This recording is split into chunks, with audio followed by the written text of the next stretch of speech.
ओम नमो भगवते वासुदेवाय। आज हम श्री गर्ग संहिता के गोलोक खंड का 12वां अध्याय सुनेंगे।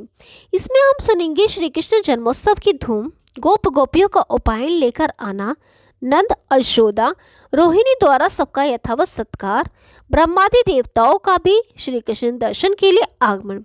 तो आइए शुरू करते हैं।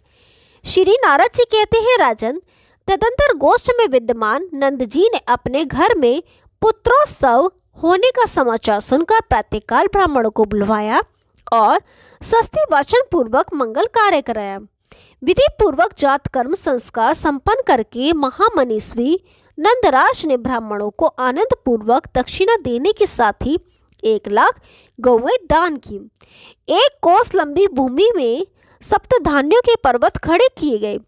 उनके शिखर रत्नों और स्वर्णों से सज्जित किए गए। उनके साथ सरस और स्निग्ध पदार्थ भी थे। वे सब पर्वत नंद जी ने विनीत भाव से ब्राह्मणों को दिए। मृदंग, वीणा, शंख और दुंदुभी आदि बाजे बारंबार बजाए जाने लगे। नंदद्वार पर गायक मंगल गीत गाने लगे। वारांगनाएं नृत्य करने लगे।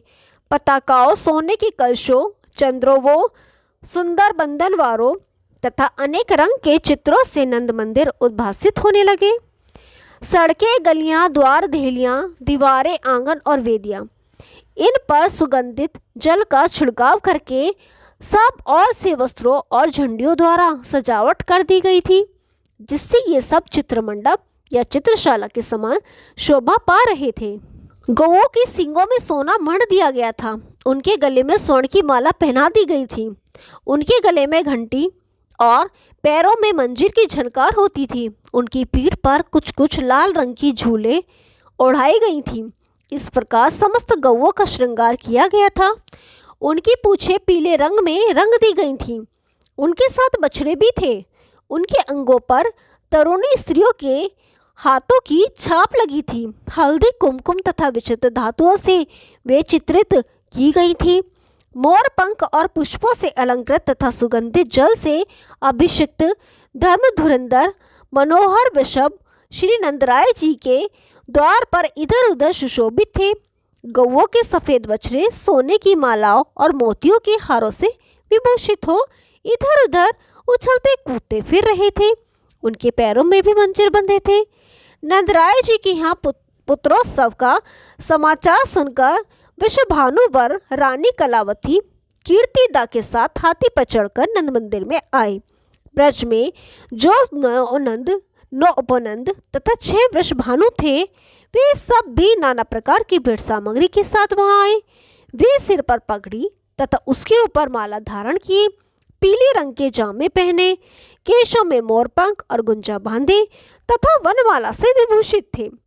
हाथों में वंशी और बेंत की छड़ी लिए, सुंदर पत्र रचना के साथ तिलक लगाए, कमर में मोर पंख बांधे गोपालगण भी वहां आ गए। वे नाचते गाते और वस्त्र हिलाते थे। मूछ वाले तरुण और बिना मूछ के बालक भी भांति भांति की भेंट लेकर वहां आए। बूढ़े लोग हाथ में डंडा लिए अपने साथ माखन, दूध, दही और घी की भेंट लेकर नंद भवन में उपस्थित हुए। वे आपस में व्रजराज के यहाँ पुत्रोत्सव का संवाद सुनते हुए प्रेम से विवल हो नेत्रों के आनंद के आंसू बहाते थे। पुत्रोत्सव होने पर श्री नंदराय जी का आनंद परम सीमा का पहुंच गया था। उनके नेत्र हर्ष के आंसू से भरे हुए थे। उन्होंने अपने द्वार पर आए हुए समस्त गोपों का तिलक आदि के द्वारा विधिवत सत्कार किया। गोप बोले, हे ब्रजेश्वर, हे नंदराज, आपके यहाँ जो पुत्रोत्सव हुआ है, यह संतानहीनता के कलंक को मिटाने वाला है। इससे बढ़कर परम मंगल की बात और क्या हो सकती है। देव ने बहुत दिनों के बाद आज आपको यह दिन दिखाया है। हम लोग श्री नंद नंदन का दर्शन करके आज कृतार्थ हो जाएंगे। जब आप दूर से आकर पुत्र को गोद में लेकर मोद पूर्वक लाड़ लड़ाते हुए हे मोहन कह के पुकारेंगे, उस समय हमें बड़ा सुख मिलेगा। श्री नंद जी ने कहा, बंधुओं, आप लोगों के आशीर्वाद और पुण्य से आज यह आनंददायक शुभ दिवस प्राप्त हुआ है। मैं तो ब्रजवासी गोप गोपियों का आज्ञा पालक सेवक हूँ। श्री नारद जी कहते हैं, राजन, श्री नंदराय जी के यहाँ पुत्र होने का अद्भुत समाचार सुनकर गोपियों के हर्ष की सीमा न रही। उनके हृदय, उनके तन मन परमानंद से परिपूर्ण हो गए। वे घर के सारे कामकाज तत्काल छोड़कर भेंट सामग्री लिए तुरंत ब्रजराज के भवन में जा पहुंची। नरेंद्र अपने घर से नंद मंदिर तक इधर उधर बड़ी उतावली के साथ आती जाती सब गोपियां रास्ते की भूमि पर मोती लुटाती चलती थी। शीघ्रता पूर्वक आने जाने से उनके वस्त्र, आभूषण तथा केशों के बंधन में ढीले पड़ गए थे। उस दशा में उनकी बड़ी शोभा हो रही थी। झमकारते हुए नुपुर, नए बाजूबंद, सुनहरे लहंगे, मंजीर, हार, मणिमय कुंडल, करधनी, कंठसूत्र, हाथों के कंगन तथा बहाल देश में लगी हुई बेंदियों की नई नई छटाओं से उनकी छवि पूर्णिमा के नूतन ज्योत्सना के समान देखते ही बनती थी। नरेश्वर वे सब की सब राई, नौन, हल्दी के विशेष चूर्ण, गेहूं के आटे, पीली सरसों तथा जौ आदि हाथ में लेकर बड़े लाल से लाला के मुंह पर उतारती हुई उसे आशीर्वाद देती थी। ये सब करके उन्होंने यशोदा जी से कहा। गोपियां बोली, यशोदा जी बहुत उत्तम, बहुत अच्छा हुआ। अहो भाग्य, आप धन्य हैं और आपकी उत्तम कोख धन्य है जिसने ऐसे बालक को जन्म दिया। दीर्घकाल के बाद देव ने आज आपकी इच्छा पूरी की है। कैसे कमल जैसे नेत्र हैं इस श्याम सुंदर बालक के, कितनी मनोहर मुस्कान है। बड़ी संभाल के साथ इसका लालन पोषण करना। श्री यशोदा जी ने कहा, बहन आप सबकी दया और आशीर्वाद से ही मेरे घर में यह उत्तम सुख आया है। इसके बाद आप सबको भी देव कृपा से ऐसा ही परम सुख प्राप्त हो। बहन रोहिणी, तुम बड़ी बुद्धिमती हो। अपने घर आई हुई ये ब्रजवासिन गोपियां बड़े उत्तम कुल की हैं। तुम इनका पूजन, स्वागत, सत्कार करो। अपनी इच्छा के अनुसार इन सब की मनोवांछा पूर्ण करो। श्री नारद जी कहते हैं, राजन, रोहिणी जी भी राजा की बेटी थी। उनके हाथ तो स्वभाव से ही दानशील थे। उस पर भी यशोदा जी ने दान करने की प्रेरणा दे दी। फिर क्या था, उन्होंने अत्यंत उदारचित होकर देना आरंभ किया। उनकी अंग कांति गौर वर्ण की थी। शरीर पर दिव्य वस्त्र शोभा पाते थे और वे रत्न में आभूषणों से विभूषित थी। रोहिणी जी साक्षात लक्ष्मी की भांति व्रजनांगनाओं का सत्कार करती हुई सब और विचरने लगी। साक्षात परिपूर्णतम भगवान श्री कृष्ण के वज्र के में पधारने पर मानव वाद्य बजने लगे। बड़े जोर जोर से जय जयकार की ध्वनि होने लगी।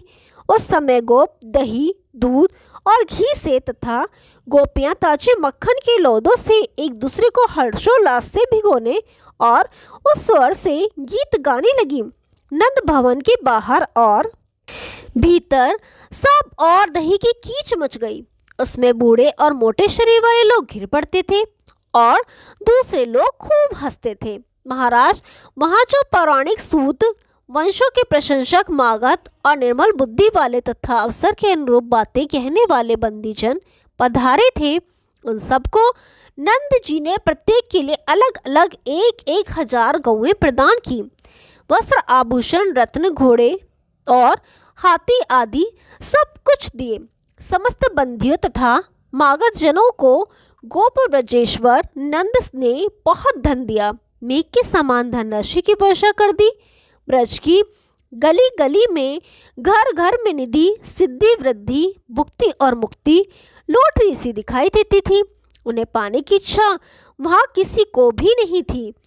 उस समय सनत कुमार, कपिल, शुक और व्यास आदि को तथा हंस, दत्तात्रेय, पुलत्स्य और मुझ नारद को साथ ले ब्रह्मा जी वहाँ गए। ब्रह्मा जी का वर्ण स्वर्ण के समान था। उनके मस्तकों पर मुकुट और कानों में कुंडल जगमगा रहे थे। वे वेद कर्ता चमुत्र मुख ब्रह्मा हंस पर आरूढ़ हो संपूर्ण दिग्मंगल को देदीप्यमान करते हुए वहां आए थे।